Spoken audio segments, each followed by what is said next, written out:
behind the baller. My life is more than money and jewelry. My story's so crazy, dog. I said make a movie behind the baller. I went from playing sports to exotic whips. Ain't gotta tell me, dog, I know I'm the shit behind the baller. My life is more than money and jewelry.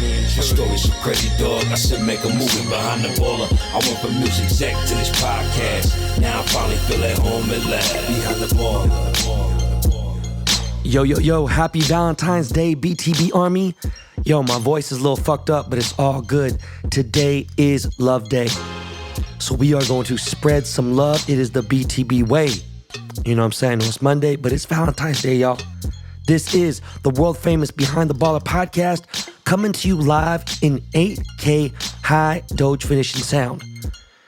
As you know, this is a Dust Brothers production, which means only professional podcasting happens here. I am your host, Ben Baller, not Ben Humble, a.k.a. the Korean John Cusack, a.k.a. the Korean Liam Neeson, and a.k.a. the Washed Lord. Now, some of you know me as the Forrest Gump hip-hop. Some of you know me as the Korean Crazy Bear. But if you ever see me on the streets, just call me Gochu Boy. If you know anybody Korean, you ask them what the fuck that means, and that shit is real sus, but it's funny. Man, guys, what's good? I've had a real weird weekend. Sort of anticlimactic. I don't know, man. You know, I've always just rolled with the punches. You know? Ebbs and flows, y'all. And sometimes this game called life is so facile, right? And then the other times, it's an enigma. And I've always told you guys, I've always said, turn tragedy into triumph. So that's what I'm going to do. Okay? But with the updates I just got from Instagram, like, I definitely experienced feelings of lassitude. And yeah, I mean, you know, look, I know at times I can have a reputation of being a surly man, but at the end of the day, always know that I'm a family man first. I never ever did it for the gram. I always did it for motivational purposes only, all right? And no matter where I am in the world, no matter what my net worth is, no matter what's going on, if you ever see me outside, you could just pull up on me and say, what's up, okay? As long as I'm not eating with my kids, yo, come up to me, you know, give me a pound, whatever. I will always reciprocate love, period. Now, speaking of my Instagram situation, it's literally become a nebulous matter in why I was suspended, like specifically, okay? Now, it was 100% due to cannabis, but the charges against me are wrong, right? Now, they're saying that I was attempting to gift or sell cannabis. I'm saying, bruh, the fuck is you talking about? In actuality, I was giving away some baseball cards, a gold toaster, and some cash. And I got a couple hundred people that witnessed it, all right? You know, there's nobody that would just make that up.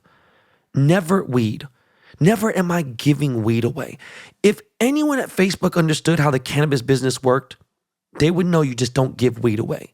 And it's just different. If you are compliant and you follow the rules and you're involved in metrics, you're not giving away. You've paid for that weed. So it's just really not likely. It's just stupid. I was simply promoting my lifestyle products, BBDTS, right? Which you can find at benballershop.com, because people keep asking me, where the fuck do I get that Korean John Cusack tea and this is not your practice life and all that. And I've actually just realized I never told anybody. And I was going to wait till I got my Instagram back, but that might not happen. So if you go to benballershop.com, you'll see all the fly merch. It's ready to go, ready to ship and all that shit, okay? I never even provided a link or a URL address in my post. Just the algorithm picked it up, thought that I was giving away weed or some shit. I just legit told people to pull up to Burners and Merced on January 15th. And one of the posts I made became a last straw. And like to be honest, I have never violated any of Facebook's terms or rules, regulations. Now, what bothers me the most about this situation is that it hurts people that I help out financially. The people I employ. I've given 2 of my personal employees a pretty decent raise. Now, to other people, probably be like, oh shit, that's a lot of money for someone who just, keeps the house tidy. Yeah. I pay them way better than they would get paid at a fucking, a restaurant, whatever. And also, I help my family out a lot more. That is not just, indirectly, whether it be through my wife, whether it be through my, but everyone. Everyone is getting a lot of help much more recently. I've been much more generous due to being able to monetize off of ads on my Instagram and having these partnerships, So I'm hoping through good faith, that there are other ways to pivot with it. But, I have lost money. I haven't figured out exactly what to do with the raises that I've given because they're big and they're based on what was going on. And this is like a super unforeseen situation because, again, I've lost a significant amount of money. I've lost what some people don't make in 2 years in just this past month already, okay? But I realized, okay, check this out. There are some sick fucking people out there who hate me. But deep down inside, they're really obsessed with me in some queer way. Like, they really think that, reporting my page is going to stop me. Look, man, technically I could retire tomorrow and just be a full-time dad, right? Maybe podcast once a month, sell my businesses that I own, and keep like my low-risk real estate investments and just like really just chill, sit back, be washed more than ever. And you know what? That sounds like a dream, but it sounds like a dream when I'm 55. 53 at earliest if some other shit happens, right? And then I just basically be golfing all the time and, maybe take some aggressive track lessons and shit like that. But, I'm almost there. I'm not ready for that. I do thank God that there are loyal BTB Army members who have helped me in random situations, and specifically in this Instagram case now, right?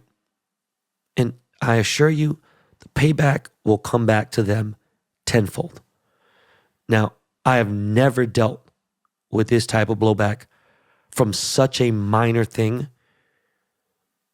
whether it be a top issue with Facebook, which I understand, let it be a top issue in Tennessee. Let it be a top issue somewhere else, not in a compliant state. I understand the federal laws. I'm just saying, I am a fully compliant business owner in a legal recreational state. I was not selling weed to anybody on my Instagram. Never. Also, public service announcement. Bringing up age in any capacity, social media, in life, being around somebody, it's a really lame trait. It's the lamest thing you could do, okay? I embrace my age to the fullest. I've always been very transparent and proud to tell anybody how old I am. Whether I was the youngest in the room or the oldest when it came to dating, if I was like, 10 or 12 years older than a girl, whatever, look at. What's funny is when goofy fucks say, oh man, this 49-year-old dude just tweeted that. This old man just did that. Cuz, let me tell you something, man. Measure a man by his accomplishments, okay? Measure a man by his accolades. And if you don't have any worth mentioning, you got no accolades, you got no real accomplishments, then shut the fuck up, especially when grown folks are talking. Sometimes I hear some little, youngins, whatever, got kids, that sit there and be like, and I hear him say like, yo, I take care of my kids. Really? You're supposed to take care of your kids, you fucking idiot. Your kids didn't ask to be in this world. You brought them in. You don't get no fucking credit for doing some shit you're supposed to do. You're supposed to wipe your ass after you take a shit. You want like people to give you props for that? Anyways. Oh my God. I guess we started the show. I mean, this is just free game and everything. But look, as you know, most of you probably know, Kanye went nuclear mental breakdown like on his Instagram this weekend. And he attacked a good mutual friend of mine. Obviously, Kid Cudi, right? Now, him and Cudi are close homies. Known each other for a long time. They got a crazy relationship, but as of lately, I'm not going to get into specifics. Cudi ain't really been fucking with him, right? So I know for a fact in the last 3 years, like, I'm probably the closer homie to Scott than Ye is. This ain't some shit to brag about. This ain't some shit to flex about. I'm just breaking down the truth, okay?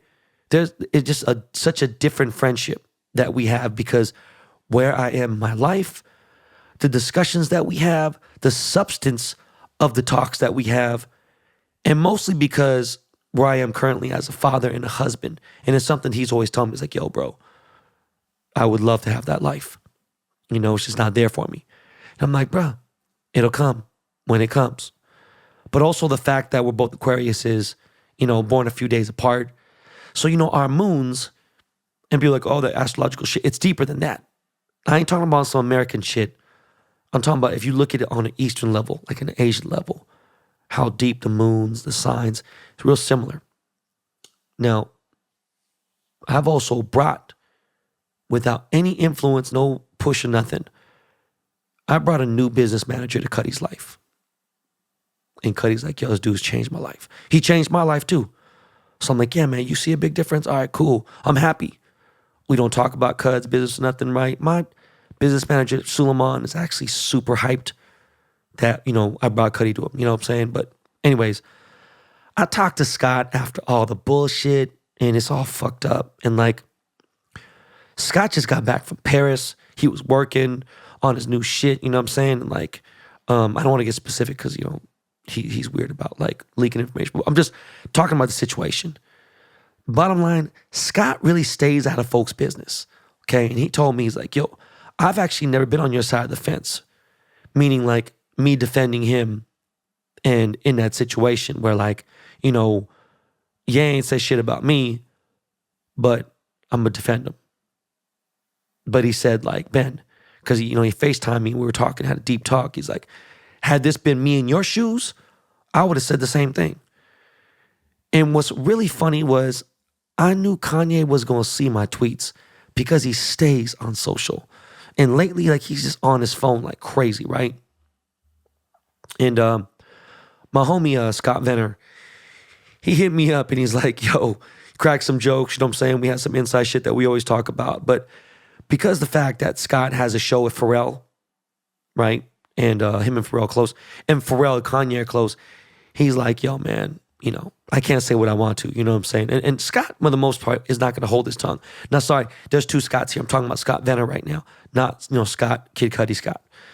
So he's like, I'm just going to live through your tweets right now. So, of course, not even 30 minutes later, I see a 424 area code call me. I don't pick up.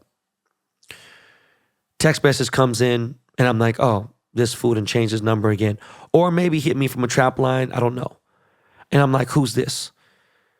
And of course, like he's said to me, since any time he's had a new phone or anything, it's just how he is. He goes, this is Ye. Well, most of the time he would say, this is Kanye West, right? Like in 2002, Kanye literally called my phone because we were at Undefeated like earlier. And he called my phone. It's like, hello, who is this? Yeah, this is Kanye West. Who is this? And I'm like, fool, you call me. Like, what's good? Now, the thing is, me and Ye were never really close. When I say really close, like, I wasn't invited to his wedding. I didn't invite him to mine. We were always real cool, super mutual, homies in between, whatever. That was it. Cool enough to pull up to the crib and kick it, pull up to the studio, jump in a whip, whatever, give him some advice about cars, whatever. We'd sit down, chop it up. Went and got a tattoo from Cartoon. We talked about shit. Whether it be breaking down, fucking food or, talking about Christian Hosoi skate high Vans or Supreme Blazers or even the shit when we talk about with Jonas, like he was deep into Akira and like I knew about Akira shit and like Jonas was a big fan of Akira. And like he was like super obsessed with porcelain type jewelry, something he wanted me to make when I was the jeweler for Pastel, his line.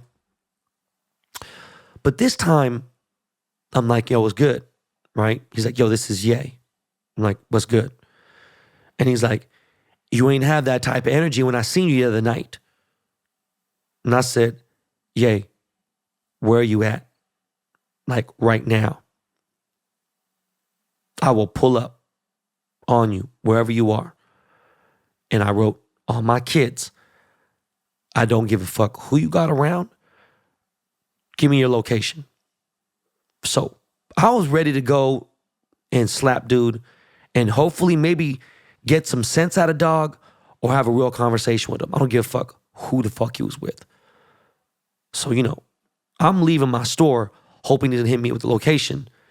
And my wife is hitting me like, yo, is everything okay? Because she knows like I was off when I left the house. And I decided to call Dennis, right? Dennis is Cudi's manager.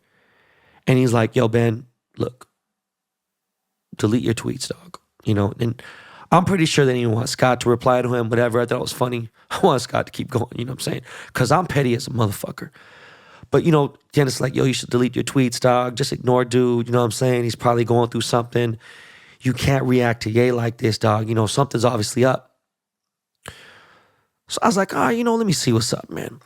So I see not that long later, he took down the post about Scott where he's talking about, he ain't fucking, Scott ain't going to be on Donda, yada, yada, yada. So I deleted my shit. Now, goofy dumb fucks on Twitter who've never been around anybody important in life always kill me with that, oh, Ben, you corny. Why are you putting yourself in a situation? Shut the fuck up. You wish you had homies or friendships or networks like me. If you would have been in a situation, you motherfuckers would have done 10 times worse, right?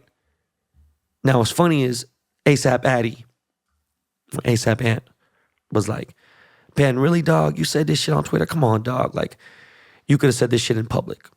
Kanye's old DJ was liking my tweets and like other people, they side, it's all good. Gang of people side, right? But most of these civilians, they got no idea. And there are so few people I would even speak up for or defend publicly, and Cudi is one of those people. Anyways, Ye never replied with the location, and later he just kept posting silly, stupid ass shit where it's like, dog, like I could say grow up. I ain't talking about nobody's age. It's just like, dog, you bigger than this. Now what's crazy is I ain't even a fan of Pete Davidson at all whatsoever. Don't really rock with dude like that. But I know that's Cudi's band, right? They've been friends way before me. They've been tight. I don't care what dude does. I don't know about, I don't give a shit. I'm sure he's got to be an okay guy if Cudi fuck with him that heavy, right? And as long as he ain't like doing those, like some date rape or underage kid type shit or anything real sus, like that shit got nothing to do with me. I don't give a fuck. And I'm as confused as you are with the Kim K situation. But again, that's their business, right? Me and Kim are just back. We finally were good. About to hit her about some bullshit, right? My deleted tweets were real for the most part, okay? Ye been asking me to make a Dove piece. And I kept giving him half-ass excuses. I never said, never, bitch, I ain't gonna make one. I said it in my tweet, and that's how I felt. So whatever he saw it. That's how now he knows. I said you smell like pussy in my tweet. I didn't say it to him in person. I ain't scared to tell that little fucking 5'8", 5'9" dude. Like, what I'm saying? Like, motherfucker, I'm not scared of Kanye. Anyways, I didn't need to say this shit in person. He saw it. It's all good. But anyways, man, dude really got some big issues.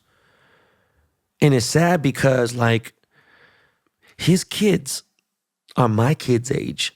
So they know what time it is. They're coherent. They know the shit. And what's fucked up is Kanye's kids' friends, right? Like North, Chicago, whatever, Saint, their friends' parents, they seen all this shit. It's all over everywhere. You think they want their kids around this dude acting this fucking mentally fucking ill? Look, man, it's so crazy how this is tied in. All right.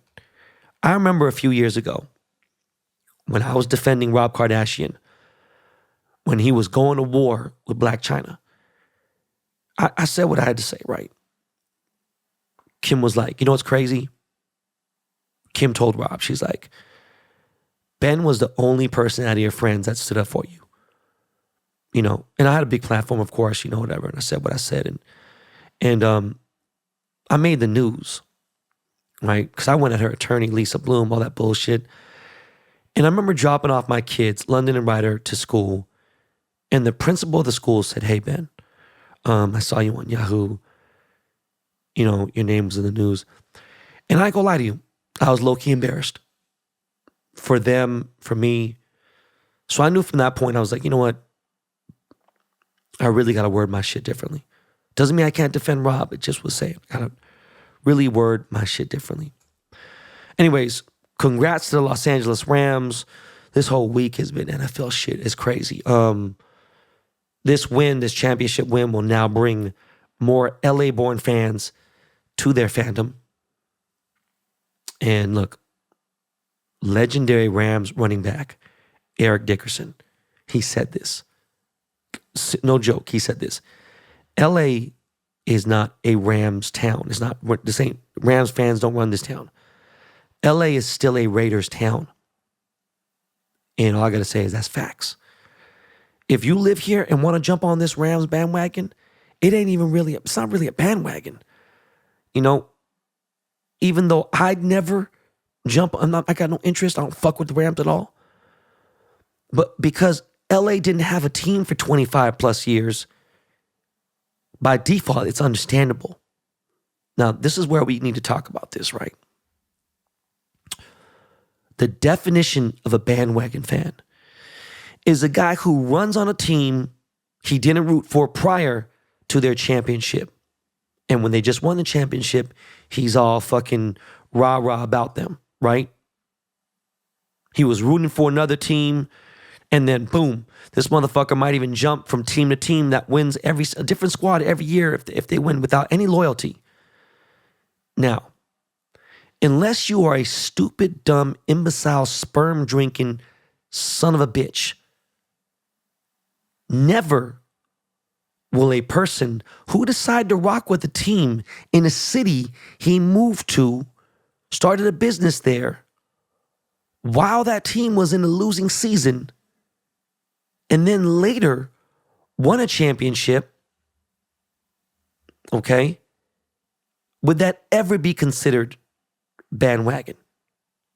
Even if you previously heavily ran with another squad, but gave up and denounced that fandom, you don't die with that team if their owner and leader represent shit that you want no parts of. For instance, like that piece of shit Al Davis, rest in piss. I wouldn't care if the Raiders won 100 games in 10 years. I wasn't fucking with them. Now, calling someone who did that or did what I did is not bandwagon. It is mind fucking blowing to me, right? That the Seahawks were 7-9.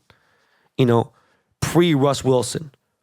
You know, I'm 12 fucking years with the Seahawks now.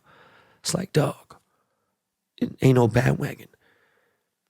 Calling me bandwagon is like me calling you a rapist for having sex with your ex-girlfriend. You know what it is? It's like saying 1 + 1 = 2 and then saying, oh, guess what? What this guy did, I'm going to compare it to 1 + 2 = 2. No, dummy. No. I hate guys who like have moved to LA from like Atlanta or some shit. And then just because the Rams are here and now this is their home, they go to the Rams games wearing Rams gear, repping it, whatever. But if the Falcons win, they go out and rep the Falcons. Like, nah, dog, that ain't it. Okay? Once you give up a fandom, you don't go back. In general terms, like, you can rep 2 teams in your lifetime. Sometimes on occasion, look, teams leave a city. It's happened, right? Happened to LA. It's happened to Vancouver. It's happened to Seattle. And Seattle's dying to get a basketball team back. It's shitty. You know what I noticed? When I was watching this fucking OKC versus the Heat finals, motherfuckers was rooting for the Heat in Seattle.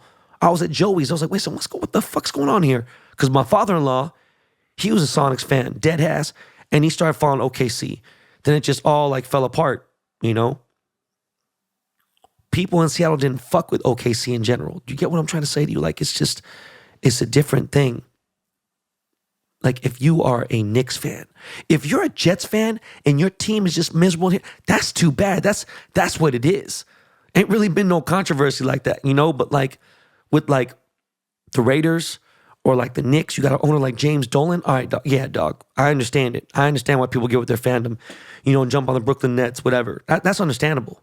But anyways, look, congrats to the Rams. Congrats to Matt Stafford. Definitely deserved it after all those years in Detroit. It's crazy. Made a difference. Aaron Donald, salute you, bro. Jalen Ramsey, not so much. Dude definitely didn't show me shit.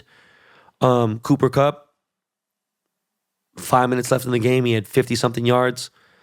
Finally made a clutch pass, whatever, boom, and cooked Eli Apple. And Jesus Christ, the whole situation was fucking nuts.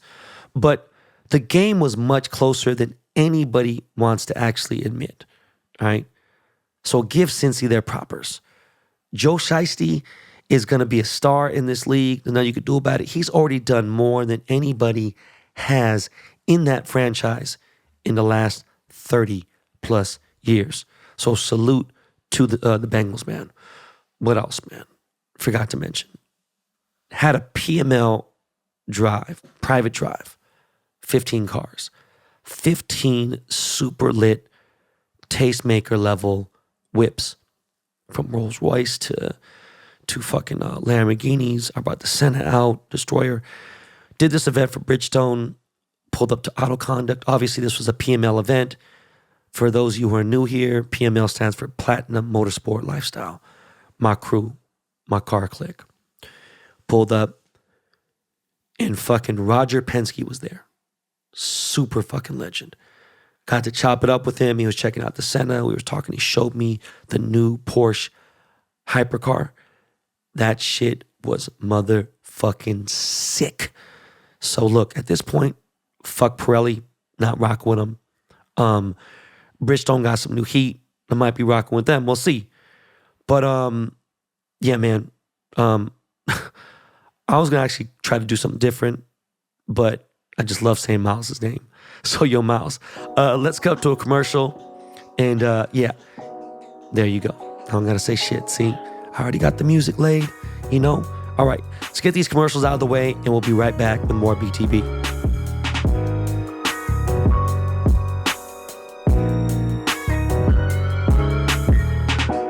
This is it. The putt to win the tournament. If you sink it, the championship is yours. But on your backswing, your hat falls over your eyes. Is this how you're running your business? Poor visibility because you're still relying on spreadsheets and outdated finance software? To see the full picture, you need to upgrade to NetSuite by Oracle. NetSuite is the #1 cloud financial system to power your growth. With visibility and control of your financials, inventory, HR, planning, budgeting, and more, NetSuite is everything you need all in one place. Over 28,000 businesses already use NetSuite. For the new year, NetSuite has a new financing program for those ready to upgrade at netsuite.com/baller.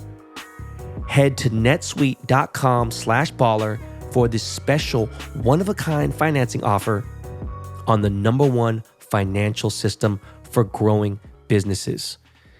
netsuite.com/baller. Supercharge your knowledge, your sales, and your success.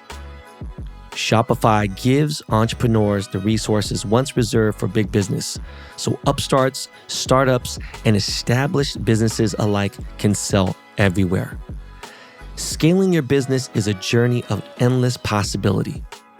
I love how Shopify has the tools and resources that make it easy for any business to succeed from down the street to around the globe. Reach customers online and across social networks with an ever-growing suite of channel integrations and apps, including Facebook, Instagram, TikTok, Pinterest, and more. Synchronize your online and in-person sales. Gain insights as you grow with detailed reporting of conversion rates, profit margins, and beyond. More than a store, Shopify grows with you. This is possibility powered by Shopify.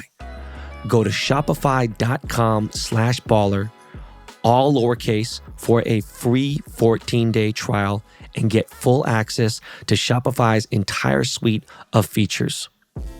Grow your business with Shopify today. Go to shopify.com/baller right now. Shopify.com/baller. For those of you who listen to Behind the Baller podcast, and obviously follow my social media, you know how I get down with Truebill. It's a perfect app for budgeting and tracking your bills. But also, Truebill is the app that helps you identify and stop paying for subscriptions you don't need, want, or you simply forgot about. On average, people save up to $720 a year using Truebill. Because companies make subscriptions hard to cancel, Truebill makes it incredibly simple to cut them loose. Just link your accounts and Truebill will cancel your unwanted subscriptions in one tap. And your Truebill concierge is there when you need them to cancel unwanted subscriptions so you don't have to. As I've told you before, I love Truebill. I use it every single day. With Truebill, you can put your savings on autopilot to save money without thinking about it. Truebill learns your habits and saves the right amount at the right time while helping you avoid overdraft fees. Truebill has over 2 million users and you should be one too. Get an effortless breakdown of your finances to see where your money is going and how to improve. Truebill will notify you of important events that need your attention so you're never caught off guard again. Sign up at truebill.com/baller. Go right now to truebill.com/baller. It could save you thousands of dollars a year like it does for me. Go to truebill.com/baller. Yo, guys, let's talk about that halftime show. That shit was fucking amazing. At first, I was kind of like, when I heard about it, a month ago, people were kind of hyped. I was like, man, dog, I don't know, like, I was like, all right, cool. Fuck, I hope nobody from EXO hears this, but like, that weekend performance last year was just, it wasn't dope. I don't know. But, Dre's 55 years old. His B-Day is this Friday, along with my mom's. I've told this story several times. I will spare you guys. But I was like, I don't know. Snoop is fucking, is 50. No, I was like, can they still do it?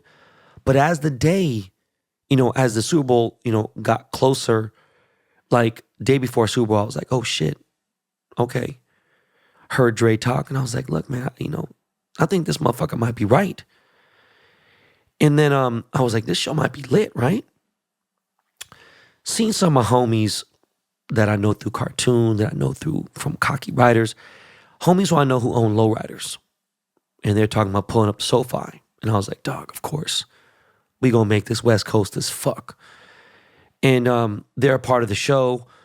So I thought that Ice Cube was gonna be the surprise guest.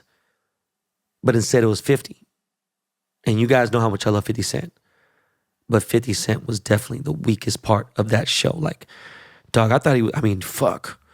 Did 50 gain like fucking 30 pounds? I thought he was gonna die fucking hanging for that motherfucking thing. Anyways, Dre killed it. Snoop killed it. Mary J killed it. Kendrick did his thing.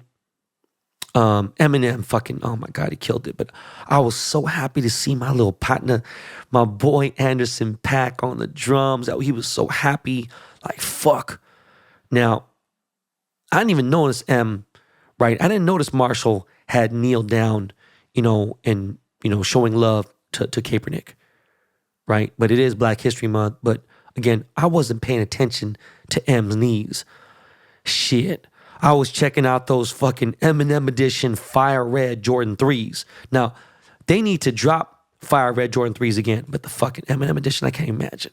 They gonna be fucking 50K, whatever. It's just some bullshit. Anyways, allegedly, the NFL told M not to kneel.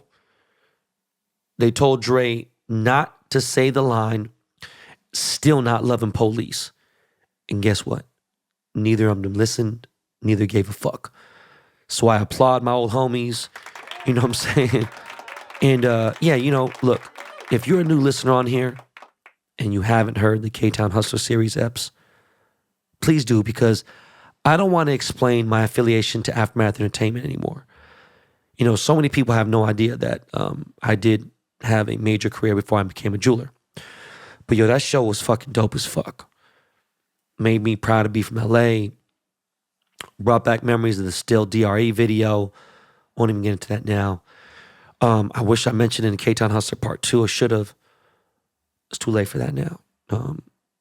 But they even built a Tam's Burgers on their set, right? They fucking built for those of you who don't know who Tam's Burgers is, there's several Tams. But that Tam's they built is a fucking Compton legendary landmark. All right, super legendary. And Snoop just bought Death Row Records, which is a fucking major chess move. And now Suge is in jail because he got ran up on at that Tams in Compton while they filmed straight out of Compton. So having that Tams up there, that shit was checkmate. It's crazy.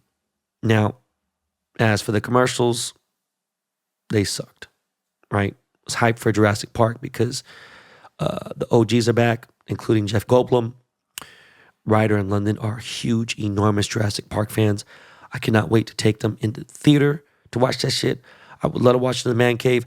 Something about that in 3D, IMAX, we got to watch that bitch in the theater. But there was a rumor floating around Twitter for like 2 days, heavy, that McDonald's was going to make a Dogecoin reference or say they were going to, accept Dogecoin.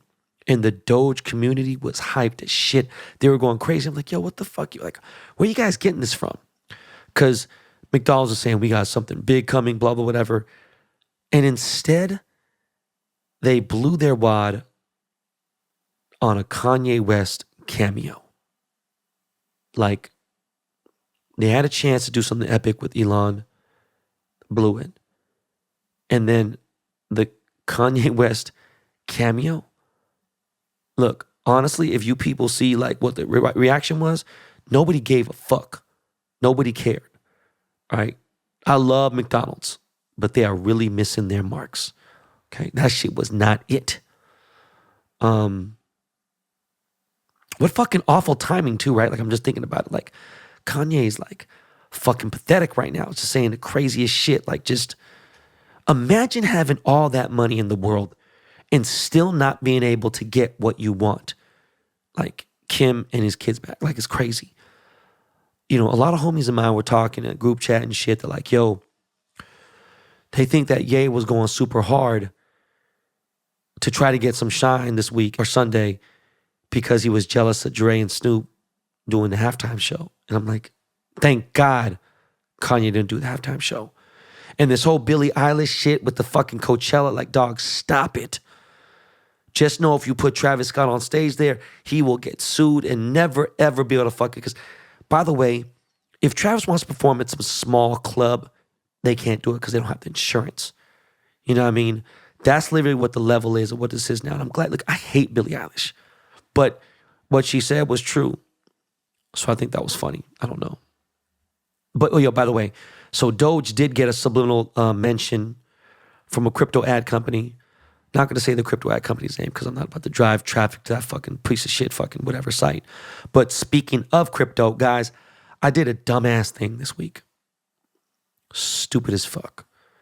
Now, always know crypto is a very sensitive, you must pay attention at all times as if you were like a pilot on a commercial airline.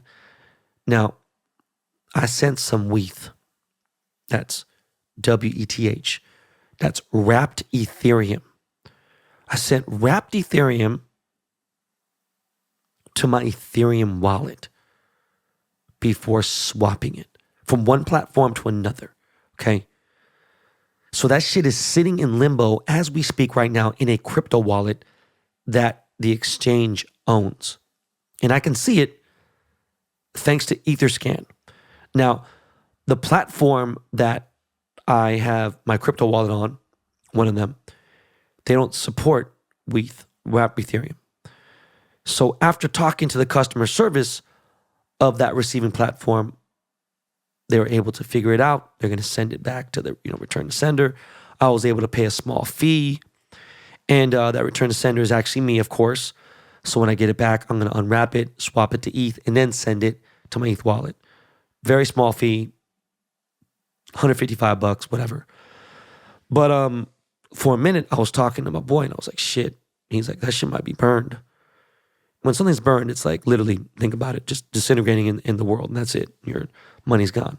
Anyways, that's why you got to really pay attention to cryptocurrency and do your homework.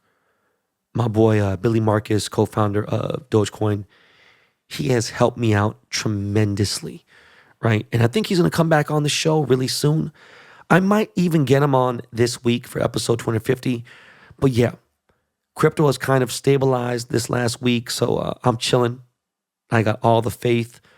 You know what I'm saying? We're still going to the moon, bro. I don't give a fuck. Speaking of going to the moon, these accusations on Tesla with their black employees, man, fuck. It's not good. And more of this shit is coming for Elon Musk. And to be honest, look, it's not something surprising to me, right? It's not shit like, it's like, oh, I don't believe it. Like, I do believe it.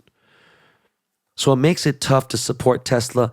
And it's not that I'm supporting Tesla. Sometimes you don't realize, and it's just not that deep. And it's 2021, 2022 shit. Like, you buy a Ford. All of a sudden, Ford, like, the owner kills somebody. I don't know. Sometimes a motherfucker just wants to drive a car. You know? You ain't trying to get into the political shit. It's just fucking, that's what I hate about this shit. I try to keep shit neutral. But like, damn, like, let's see what happens. But it ain't looking so good. But I'm actually headed to SpaceX right after I finish this recording to get my Tesla Plaid lowered. I got new suspension by Unplugged Performance. By the time this podcast airs, I'll be long gone from there. But it's weird. If you don't know where SpaceX is, SpaceX is right down like 5 minutes away from SoFi Stadium. So it's like, I've never spent so much time in Inglewood and by the 105 freeway this week. Like, I don't know. It's my second time at SoFi Stadium. And let me tell you, Allegiant is fucking amazing, but damn, SoFi Stadium is such a beautiful arena. Like, this shit is crazy. I just can't fucking believe, like, god damn, this is really some future shit. Like, I can't, if this is where NFL stadiums are going, it's just nuts, right? Obviously, I went to the NFL Honors, which is the Academy Awards or the Grammys for the NFL. And of course, courtesy of Captain Morgan. And I ain't gonna lie to you, shit was lit. I had a great time. I walked the red carpet and I have never felt like such a nobody ever in my life. Like I've never felt so irrelevant in my life. Like these people were looking for strictly A-list celebrities or major NFL stars. You could have been a TikTok guy with like 50 million followers.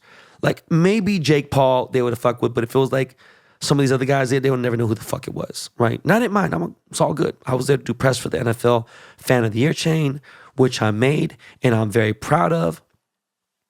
And that's what I was there for. You know, I had some private time with the winner.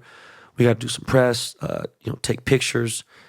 And the winner of the chain is a 70-something-year-old man from Atlanta. He's an Atlanta native, amazing guy. His name is Henry Ison. Super awesome guy. His wife is so kind, so just amazing. His daughter's just great. And he's had Atlanta Falcons season tickets for 51 years. Okay, that's over half a fucking century. So we chopped it up. You know, I told him, I was like, yo, Jamal Anderson is like family. That was the last time they won a Super Bowl. And he's like, yo, I've been through a lot of good, a lot of bad. You know, we chopped it up, man. And dude was so excited. He hugged me at least 3 times, right? Like we maybe took 40 pictures amongst Captain Morgan's phone, the press phones, his wife's phone, his phone. But I was super hyped to see him accept the award. Issa Rae was supposed to present it, but my dude, Cedric the Entertainer, did instead. It was so much better because that's my dog. While I was there at the awards, I got to see Josh Allen, who is fucking huge. I had no idea it was that big. Like, I know he was tall, but it was like different seeing him next to me. Got to kick it with my man, Travis Kelce. That's my dog. And it was dope, you know, chopping it up with them.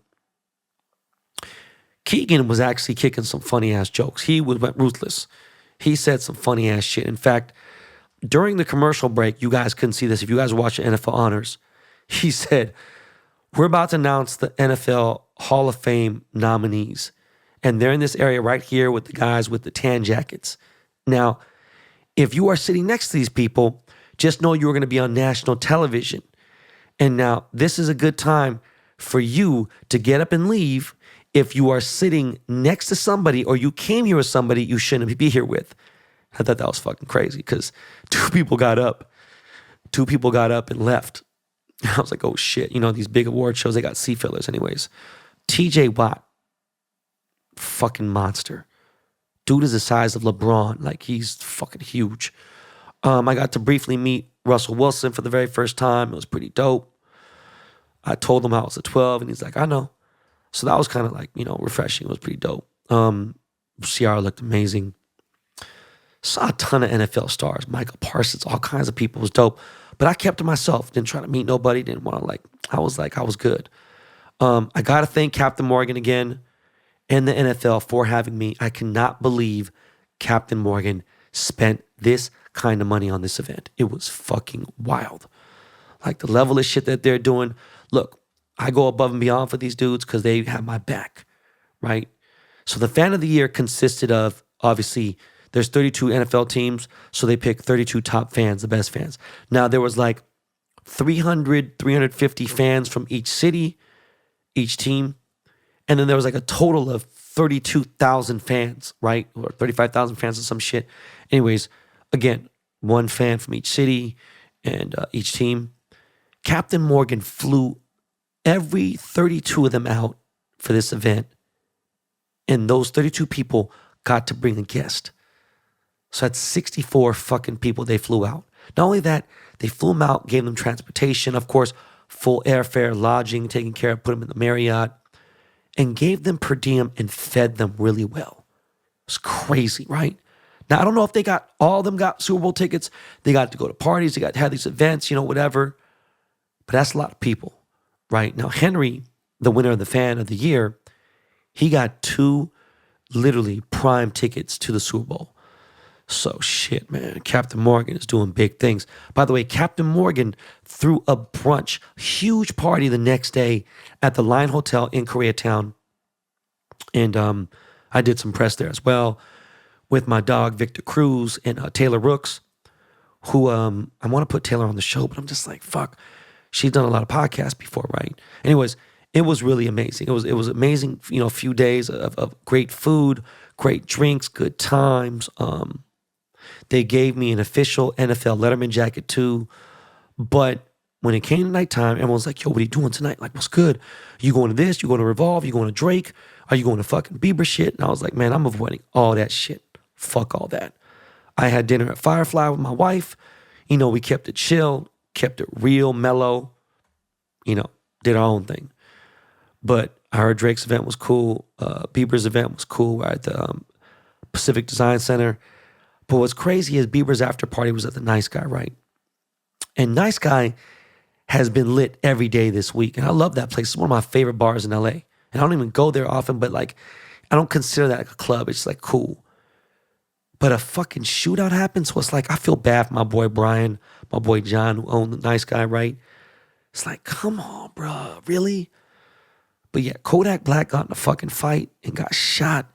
And it was just fucking wild. Like, what the fuck? It's just, I don't understand, man. By the way, there were a lot of robberies this week that did not make the news. But we got calls at the shop to look out for watches and chains. Like, people were like, yo, if anyone tries to bring a chain, you guys, can you let me know? But whoop, you know, if anyone tries to bring this Rolex, let me know. You know, I got it taken from me. And, you know, I was at fucking, you know, Peppermint Club. I was like, what the fuck? Peppermint Club? Motherfuckers is robbing people all over the place. I was like, no fucking thanks. I ain't going out, right? Instead, I sat down with my boy Kevin Lee, sat down with my boy Luke, who owns a denim brand called Purple Brand. Super, super fly denim. So fucking fresh. So, you know, we got to kick it and chill. Anyways, as far as the Super Bowl goes, I had a small 14-person party, right? Food courtesy of Postmates. Drinks courtesy of Captain Morgan, of course, at my crib, right? It was mostly family. Of course, I had my boy Jordan Winter of the Dust Brothers.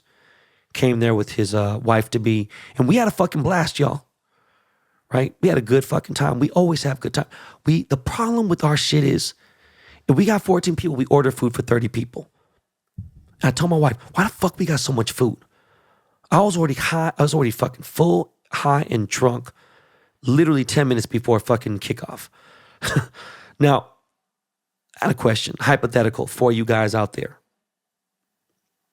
If I did a contest next year for the Super Bowl, right, where I let 2 people come to my Super Bowl party, whether it be at my house or somewhere, would you guys be interested in that? Is that something you guys would fuck with? If so, sound off in the IG post comments. Go to the Behind the Baller page, post in the comments if that's something you would do. Now, if I see 100 comments in there, I'm going to consider it, right? I'm really curious. Now, of course, if you lived out of state and you won, I'd fly you in, put you up in a hotel, okay? But not until you cleared a major background check. Motherfuckers. Like, I'm just not about to have just anybody there. You know what I'm saying? Now, speaking of parties, I went to a kid's birthday party this week, and it was a Filipino party, right? Have you ever been to a Filipino kids party? They usually start like at around 2 o'clock, right? The party starts to start at 12. No one shows up till 2 because Filipino time is the worst. No, people say black people time, colored people. No. Colored people time can't fuck with Filipino time. If you tell somebody that the movie starts at 2 o'clock, the motherfuckers will show up at fucking 3:30 and miss the movie. All right? But usually the party starts at like 2, right? Might be at someone's house, might whatever. And then, you know, party goes on for 2-3 hours, like maybe like 2 to 4, 2 to 5 p.m. And then after that, guess what happens? Nobody leaves. It becomes the adults' party then. And them motherfuckers drink until 1, 2 a.m. I seen motherfuckers throwing up, playing cards. You know, there's a bunch of barbecues, all kinds of shit, lechon everywhere. There's all kinds of things. It's just crazy.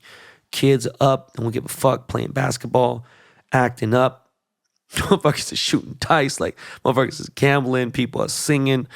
And I'm like, what the fuck? Meanwhile, the parents were drinking at 2 o'clock too. So it's just like, yo, man, Filipino parties are no joke. Like, god damn. That's why I've lost my voice. I've been hungover all weekend, right? Oh yeah, random as fuck. I'm looking at my notes. Almost forgot. Time magazine reached out to me, right? And it's so random because they reached out to me. I didn't see what it was for. They reached out to me like maybe 5 days ago. And of all the things they want to do an interview on was they want to interview me for the new Kanye documentary, Genius, right? And I did it. I kept it very PC. I mostly talked about the jewelry, the rock chain, and Rockefeller. There was no need to shade, Kanye on his interview, whatever. That's what it was, and that's it. What else? I didn't get to watch Euphoria this weekend yet. I'm not in any rush either. Whatever. This week's Power Book 4, Force, with Tommy, man, that shit was so fucking good, bro. Like, I wish these episodes were, I just wish they just let us watch all the episodes like Amazon Prime does. He just keeps the suspense, how motherfuckers fiending. Wish these episodes was 90 minutes long. Like, it was that good. 50 so far is definitely 2 for 2 in this new Force series. And I love how dark and how grimy this show is. Like, it's not like Ghost at all. It ain't even like Power. It's just different. It's like, it was some real, like Chicago, real street shit. It was just so like, damn, shit was dirty. Love it. And when I first heard about this show, I was like, man, this is going to be the weakest one. Like, he literally, every single show is popping. Except BMF has like some little holes in there. I told you about that already. But, I didn't know if I was going to like this show at first, man. I fucking love this show so far. What else before we go? You know what? Lakers playing like shit. We just catching L's left and right. But congrats to LeBron James on being the all-time NBA scoring leader, like ever. That shit is a big, big, big, big accolade. That's a motherfucking, that's a top 2, I don't know. I mean, it's just fucking huge. To pass up Kareem is crazy. I did the math, and I thought he was going to break the record next season. I can't believe he broke the all-time scoring record in the NBA. It's just nuts. But more importantly, like LeBron, can we make it to the playoffs, bro? Like, what's good? NBA All-Star Weekend is this weekend in Cleveland, Ohio. I was going to pull up with Cudi, but instead, I'm going to take my family and our dogs, Lana, Biggie Smalls, the new Bernadoodle. I'm going to take them on an RV trip somewhere. I don't know where we're going to go. Somewhere where the dogs can be, have fun. We're going to go somewhere chill, get away, try to get some different air, Me and my wife, we don't really celebrate Valentine's Day like that. So, we just don't. Like, we really keep it gangster 365 days a year. So, like, there's no need. Like, she has her birthday. We do our anniversary shit, by the way, of course. Next weekend is, not this weekend, but next weekend is our 10-year wedding anniversary. So, we're going to get super lit. But, you know what? Actually, now I think about it, I'm going to surprise her with something this year. Got to get her some flowers because everything else she got. Tito Bobby, if you're listening to this, please don't tell Nicolette because I might not bring flowers until later this afternoon. So do not tell or say anything. My father-in-law listens to this show, man.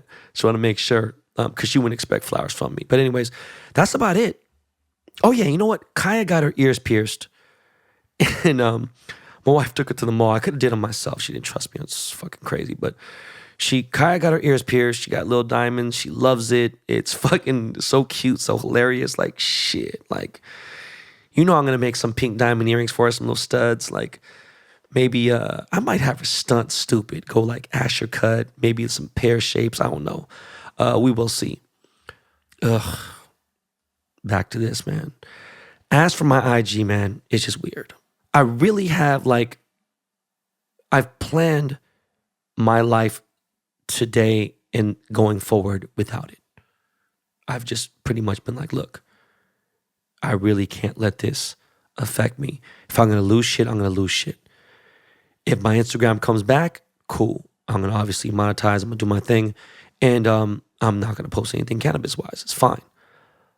But I got more to lose now. And I'm going to prepare for that. It's fine. I've already set up that. I'm like, all right, look, I got a cushion. I'm straight. But what really matters is that I got my Twitter, where it's all the real fun shit happens. And if you don't have a Twitter, go create a Twitter account. Follow me on Twitter. right? At Ben Baller, of course. Okay. But what's most important is that I have this podcast.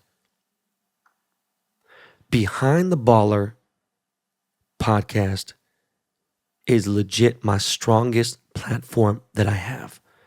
And I can't get canceled here or censored on here.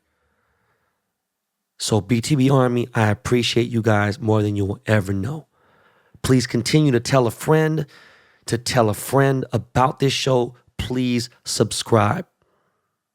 Subscribing is very important to the growth of this show. I may possibly do a deal with someone, a major studio. I don't know. I'm in no rush, but we got some big shit popping. I'm excited for these live shows. There are over 2 million podcasts in the iOS, and you chose BTB, okay? Because we keep shit gully over here. Now, by the way, back to this thing, I was thinking about these IG notes, and I'm reading this shit. The mindset of needing to have IG. So many people hit me up. Yo, what's up with your account? You get deleted? Are you okay? What's going on? Yeah, I'm fine, dog. What? Because you don't see, like, bro, you should check up on me anyway then. And I'm not being petty. Like the people who don't reach out, some people don't know. Fuck them. Right? But this game with Instagram and social media is so fucked up mentally. Like, that if you can't show off what you got or what you're doing, to other people, allegedly didn't happen, right? Oh, I don't have a car that you ain't never seen before. Like, your dumbass might even believe that. Don't fall into that trap, please, okay?